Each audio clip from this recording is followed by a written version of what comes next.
Voilà, nous voici sur la deuxième partie de cette émission, donc consacrée à la mutation des acteurs de l'impression.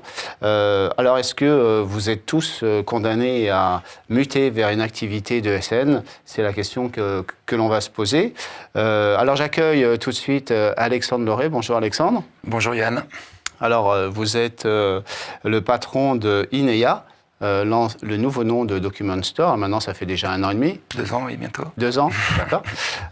Donc à la base, un acteur de l'impression, hein, et puis vous avez effectivement fait une succession de croissance externe qui vous ont amené aujourd'hui à ressembler à une société de services informatiques. Enfin, vous proposez toute la gamme. Hein. Vous vendez du PC, mais vous avez des services de cybersécurité. Alors, c'est un peu le cas de tous autour de la table. Donc, on va parler de ça.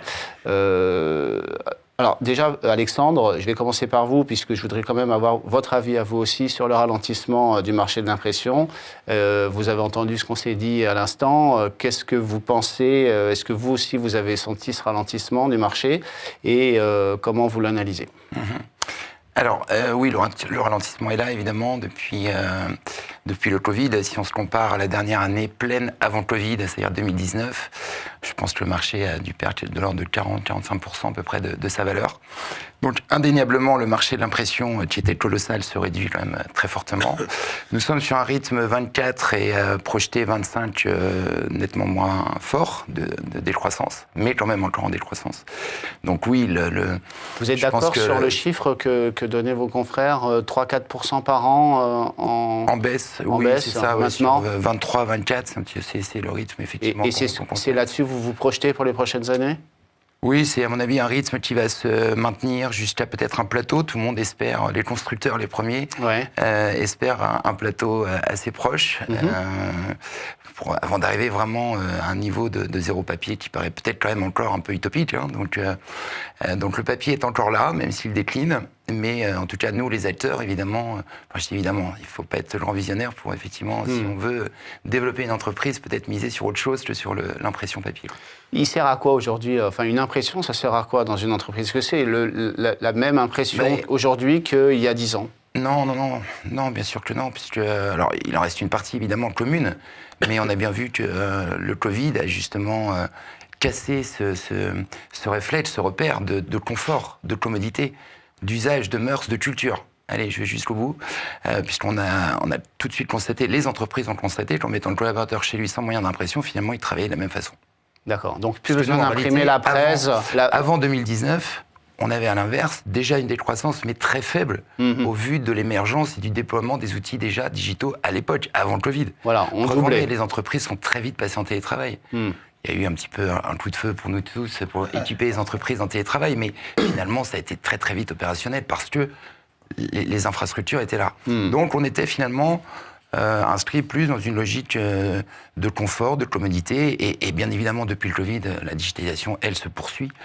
Donc les nouvelles générations aussi arrivent derrière. C'est pour ça que je fais allusion à l'aspect culturel et générationnel, parce qu'il a son rôle dans l'histoire. Et sur les marges? Les marges, on l'a dit. Moi, je pense que les marges ne sont pas mises à mal. La seule chose, c'est le gâteau qui se réduit. Hein. Voilà. Donc, le gâteau est toujours aussi bon, mais il est plus petit. Ok, donc d'où la diversification. Alors on va peut-être, vous allez nous dire finalement comment vous avez envisagé les choses. On va peut-être commencer par vous, Franck. Vous disiez que dès le départ, vous vous êtes dit, vous constatez finalement quand vous apprenez le métier que déjà à l'époque, donc dans les années 2010, que les volumes étaient en recul. Alors, les volumes étaient en recul, oui, effectivement, puis les prix aussi. Les prix baissait. À l'époque, il baissait déjà. Puis beaucoup plus de constructeurs qui étaient arrivés. Début 2000, il y a des constructeurs qui n'existaient pas, qui sont arrivés. Plus de concurrence, baisse des coûts, les affaires qui étaient un peu plus compliquées à tomber, enfin bref. Et donc, c'est pour ça que j'ai décidé de, entre autres, créer une structure d'informatique, mais parce qu'il y avait une autre problématique. Enfin, moi, je m'occupais que des professions réglementées. Donc, c'est la stratégie de PIB avocat, notaire. Exactement, notaire, expert comptable. Et je me suis aperçu en tant que commercial, en rentrant en clientèle, que, je vais dire, tous les 2 jours, il y avait une personne dans un cabinet qui ne pouvait pas travailler parce qu'il n'y avait pas de prestataire informatique qui correspondait à la structure. Soit c'était un tout petit prestataire informatique, soit un très gros. Donc il y a eu un marché, je suis rentré, j'ai essayé de le prendre, je l'ai pris, ça a fonctionné. Et en même temps, j'ai appris à mes clients à moins imprimer. Voilà. Donc, tout simplement. Et vous, Alexandre, c'est venu comment?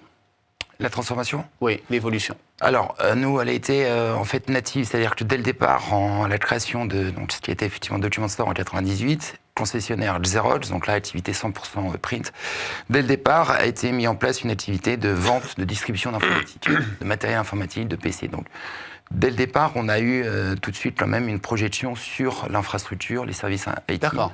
Mais Et qu'est-ce qui avec une fait accélération... Voilà, qu'est-ce qui fait que vous avez cette approche-là dès le départ? Parce qu'on voit bien que le client on est face surtout à une problématique qui devient de plus en plus globale et de plus en plus stratégique. D'accord, déjà à l'époque. Bien sûr, la PME, on voit bien aujourd'hui l'importance de l'outil informatique au sens large, au sens noble du terme. Okay. Il est prépondérant. Après les hommes, c'est l'outil informatique. Mais vous étiez un peu exceptionnel quand même à l'époque. Non, il y avait beaucoup de... Je pense que Dan parlait de 2002, il a créé, je pense que dès le départ, il a déjà intégré, j'imagine, d'autres offres complémentaires, Connect. Je crois que c'est pas venu tout de suite pour vous. Alors, c'est venu assez vite. C'est assez venu vite. 2-3 ans après. C'est vrai qu'à l'époque, on n'avait pas la vision de se dire le marché de l'impression va être en déclin. Donc, on l'a pas fait dans cet esprit-là. Aujourd'hui, avec du recul, on a été opportuniste, je pense. Et puis, il y en a beaucoup qui ne l'ont pas fait, ce virage-là. Qui avaient commencé dans les années 70-80 et qui n'ont jamais... Bon, vous n'êtes pas d'accord? Ceux-là ont été rachetés ou ils sont... Ouais, voilà. On les a rachetés depuis Non, mais ils sont plus là pour en parler, c'est ça que je veux dire. Non, mais par contre... Ils sont plus là pour en parler. Il ne faut pas oublier aussi que sur le marché du print, nous sommes à une rupture technologique. C'est-à-dire depuis 1 an, 2 ans, 3 ans, peut-être même, sur la partie Office, ce qu'on appelle Office, donc vraiment le produit le plus commun, il n'y a quasiment plus d'innovation. Nous avons été alimentés pendant toute la décennie 2000-2010, enfin les 2 décennies, par une innovation où on a vu le scan arriver, on a vu la couleur, le marché s'est colorisé, enfin le monde de l'impression s'est colorisé, où ça a été quand même pour nous assez incroyable en termes de développement. Et que là, depuis 3 à 4 ans, évidemment, les constructeurs, on va en parler, je crois, eux, ils sont encore dans une toute autre problématique. Mais l'investissement est réduit à des sujets RSE, réduit. D'ailleurs, c'est pas le bon terme, mais non, mais voilà, l'investissement, il n'est plus sur les technologies. Non, l'innovation aujourd'hui, on voit bien qu'on arrive quand même un peu au bout de ce qu'est cette plateforme. D'accord. Alors Dan, effectivement, vous avez commencé la diversification dans les années 2006-2007. C'est ça, 3-4 ans après la création du groupe. Et alors vous avez commencé par quoi? Ça a été la téléphonie au départ? Téléphonie et IT très très rapidement derrière, une année après. Alors nous, c'est vrai que ça s'était posé la question tout à l'heure de pourquoi à l'époque on a choisi cette diversification. Effectivement, donc on n'était pas dans une optique de déclin de l'impression. On était plutôt, enfin même si elle était annoncée, mais à l'époque elle n'était pas, on la voyait pas réellement sur le papier. Je crois qu'il y a 2 éléments. Il y a eu un petit peu d'opportunisme quand même, parce qu'on a bien quand même pressenti qu'on était sur des business models qui étaient assez proches des business models qu'on connaissait, qui avaient une opportunité business. Et il y avait aussi une volonté des clients, je crois, d'avoir un interlocuteur unique, notamment dans la PME. Donc on a vraiment senti qu'il y avait un marché qui s'ouvrait à nous. Et aujourd'hui, avec du recul, on a pris le virage plutôt plus tôt que les autres, effectivement. Et aujourd'hui, je pense que c'est devenu plus qu'inéluctable. C'est devenu vital de justement, faire la question, c'est est-ce qu'on peut rester pure player aujourd'hui dans le domaine de l'impression ou pas? Qu'est-ce que vous en pensez? Si on est suicidaire, oui. Ouais, On peut. Compliqué. À très court terme, mais sinon, à moyen terme, c'est pas possible. Surtout avec les évolutions qu'il va y avoir au niveau de la facture électronique, qui va prendre... Parce que la facturation, c'est quand même... Il y a quelques années, ça représentait 30 à 40% des volumes d'impression d'une entreprise. Il n'y aura plus d'impression de facture. Donc il va y avoir encore un dégressif, enfin une perte de volume. Il y a encore quelques pourcents qui vont... Normalement, on les a déjà accompagnés. La numérisation des factures, l'envoi par mail, ça a déjà été... Ça commence juste. Je pense que ça fait un petit moment déjà des outils ont été mis en place pour... Des outils, mais est-ce qu'ils sont utilisés encore? Oui, si, on voit dans le processus, dans les processus documentaires, dans les processus métiers, tous les documents officiels sont aujourd'hui dématérialisés.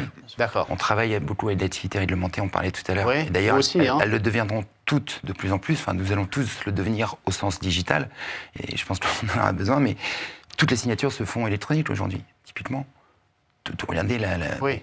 l'immobilier en ce moment, je dirais peut-être un peu pas le niveau de signature habituel, mais en tous les cas, tout ce volume est totalement dématérialisé.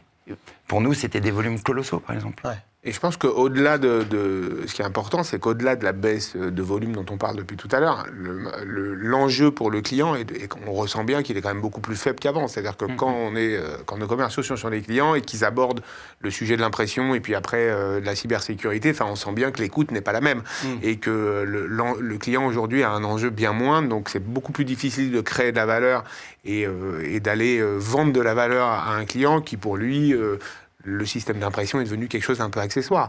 Alors que quand on aborde des sujets IT, tels que la cyber ou d'autres sujets, on a une écoute quand même beaucoup plus active et on a des moyens de proposer de la valeur. Alors, ça nous permet d'aborder le point suivant. Est-ce que les entreprises du bureau et de l'impression ont un avantage compétitif par rapport aux prestataires IT traditionnels et télécoms traditionnels? Est-ce que finalement, votre arrivée dans le jeu vous donne des atouts, un avantage compétitif par rapport à votre savoir-faire existant? Alors sur le plan commercial, oui. Je dirais. Voilà. Sur le plan commercial, oui, on a le monde de l'impression, c'est une approche commerciale très performante, efficace, avec une culture forte sur la location financière, une culture forte sur le plan commercial, qui est bien plus forte que ce qu'on peut voir dans les pure player IT historique. Et je pense qu'on a amené aux différents marchés de l'IT cette puissance commerciale. Sur le plan technique, il a fallu qu'on fasse des efforts pour devenir aussi bon que les autres. Aujourd'hui, pour la plupart, on l'est, oui. Au départ, on avait plutôt un temps de retard. Je pense qu'aujourd'hui, on a rattrapé ce retard sur le plan technique. Mais sur le plan commercial, on avait de l'avance et qu'on a appris à regarder. Donc, la réponse est oui pour moi. Vous êtes gros d'accord? avantage, ouais, je suis d'accord. Et le gros avantage, surtout, c'est l'interlocuteur unique. Quand on arrive, quand on fait nos 3 métiers, quand on arrive chez un client, plutôt qu'avoir 3 interlocuteurs, le client, il préfère au final avoir une seule personne à qui s'adresser, un seul numéro de téléphone, un seul mail. Et surtout, il n'y a plus l'effet de balle de rebond. C'est-à-dire que quand il y a un problème sur le réseau, il faut appeler la personne qui fait la bureautique, l'autre la personne du télécom. Là, aujourd'hui, quand il y a un souci, ils nous appellent nous et on règle tous les problèmes en une seule fois, tout simplement. Alexandre, oui, j'abonde complètement la partie commerciale. Tu vas même jusqu'à la relation, c'est-à-dire qu'on a peut-être une dimension de la relation client plus forte, peut-être plus chaleureuse, plus humaine. On est peut-être un peu moins le sachant. Je parle au niveau de l'ES, du marché de la PME. Sur les grands comptes, c'est peut-être différent. Mais sur le marché de la PME, le tissu historique des ESN, c'était effectivement souvent une relation d'ingénieur. C'était un ingénieur qui s'occupait d'un client. Là, on est à la fois sur une relation commerciale beaucoup plus installée, beaucoup plus proche, beaucoup plus humaine peut-être, et surtout, effectivement, élargie. Élargie parce que l'ESN a toujours, par exemple, un petit peu regardé de haut l'impression. Or, le client, il a envie de tout le monde, d'avoir un interlocuteur qui gère finalement cet outil. Pour lui, tout ça fait corps. Et les ESN ont toujours négligé cette partie du print, nous l'ont laissé, merci, mais c'est vrai que maintenant, du coup, c'est nous qui arrivons de l'autre côté, quoi. Et cet avantage donc, commercial, c'est quoi en fait l'essence du commerce dans l'impression? Je pense que nous trois, nous sommes typiquement des profils commerciaux, quoi. Nous sommes des bons commerçants au sens noble du terme, avant le côté ingénieur, avant le côté sachant. Donc, forcément, on fonctionne peut-être un peu plus avec le cœur, un peu plus avec l'intuition, un peu plus dans la relation. Et que quand même si... Et dans l'écoute aussi du client, peut-être? Bien sûr, ça passe par l'écoute, par la relation, une relation rythmée, et peut-être pas que pour des problèmes techniques, et encore une fois, en élargissant les sujets. D'accord. on ne reste pas donc pure player, on se diversifie.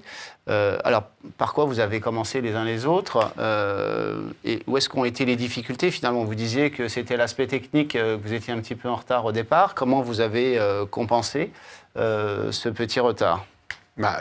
C'est vrai que sur le plan technique, le marché de l'impression, c'est beaucoup plus simple que le marché des télécoms ou que les problématiques techniques qu'on peut rencontrer dans l'IT. Et à contrario, quand on croise des boîtes pures player IT, on voit des gens qui techniquement ont un très bon niveau, mais qui commercialement très vite stagnent. Donc on avait du retard.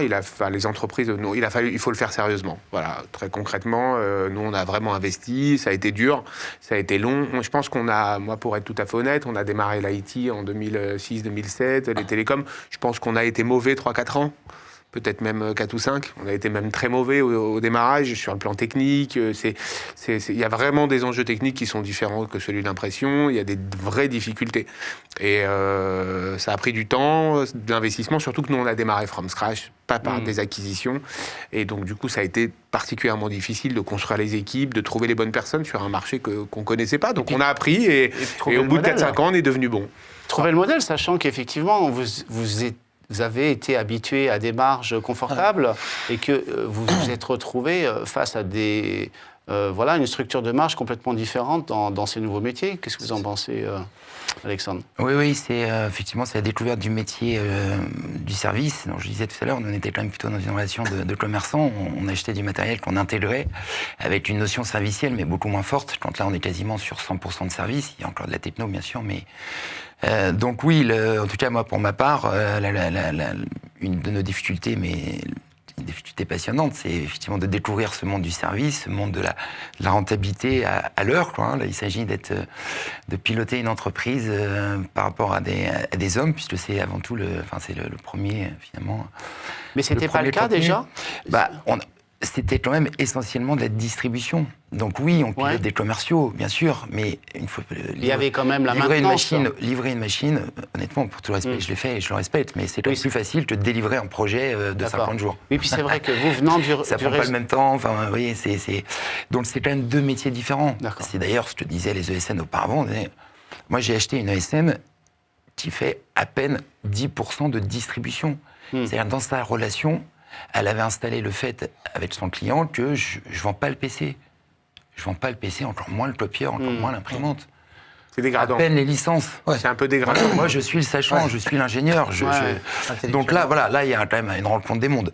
On a tous fonctionné par acquisition, je pense, pour gagner du temps, parce qu'effectivement, comme l'a dit Dan, on a tous compris qu'on était quand même très en retard, que le from scratch, il peut fonctionner, mais il faut... on va y revenir, ça. Voilà. Mais je voulais revenir sur le fait que vous aviez déjà des équipes à piloter, peut-être pas tous, parce que vous, venant peut-être du réseau Xerox, la maintenance, elle est assurée par Xerox. Mais chez beaucoup de constructeurs, c'est le distributeur qui a assuré la maintenance. Oui, tout à fait. On assurait la maintenance, mais encore une fois, le métier de l'informatique ou du réseau, du télécom, il est complètement différent. Donc moi, pour ma part, je venais du commerce, du print, donc j'ai fait de la croissance externe, j'avais pas les compétences, je suis allé les acheter pour pouvoir également, on en parlait tout à l'heure, convertir la baisse des volumes d'impression en augmentation des volumes de stockage et pouvoir transposer notre modèle économique à la facturation au giga en data center. Donc j'ai récupéré des structures d'ingénierie en croissance externe. Ça m'a permis d'acquérir toutes mes infrastructures en data center et de là de les mutualiser pour tous nos clients. Très bien. Alors on va s'arrêter là, on va faire une petite pause, on va recevoir notre sponsor et puis on se retrouve dans 10 minutes, un quart d'heure pour la suite. À tout de suite.